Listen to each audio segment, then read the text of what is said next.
Hello, what's up mga nakama?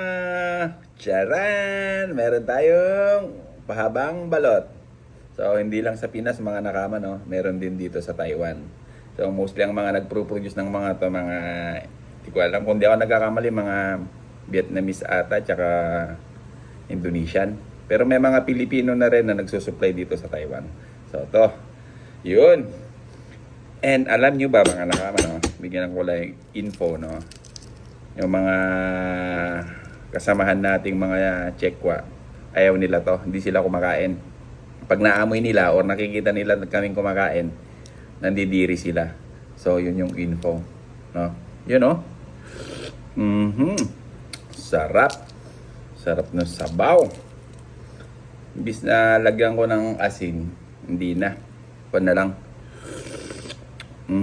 Sarap. Tawag na ito, suka na lang. Sausaw natin, pakita ko sa inyo. Inggitin natin yung mga kasamahan nating mga Chekwa. Actually, hindi naman sila maingit eh. Mandidiri sila. Lalo't ito, itong sisiw, ayaw nila.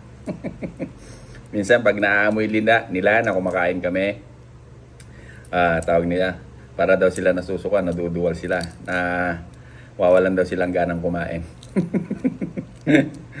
Video natin, makita nila. Tapos pagpasok ko, pagsasabihan ako nung, huwag mo na i-video, kumain ka na lang. So yun mga nakama, hindi naman kami laging kumakain nito, no? Pero may mga nagtitindang mga kasamahan natin, mga kapwa natin Pinoy, mga kababayan natin mga Pinoy. Yun.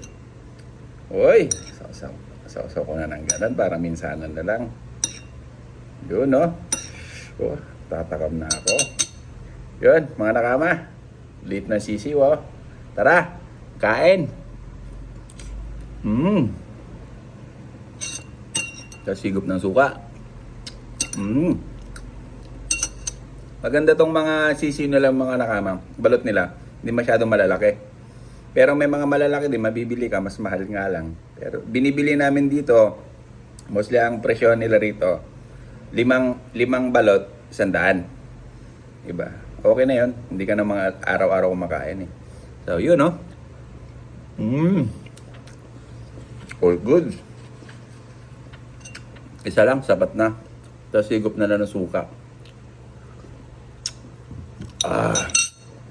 Diba?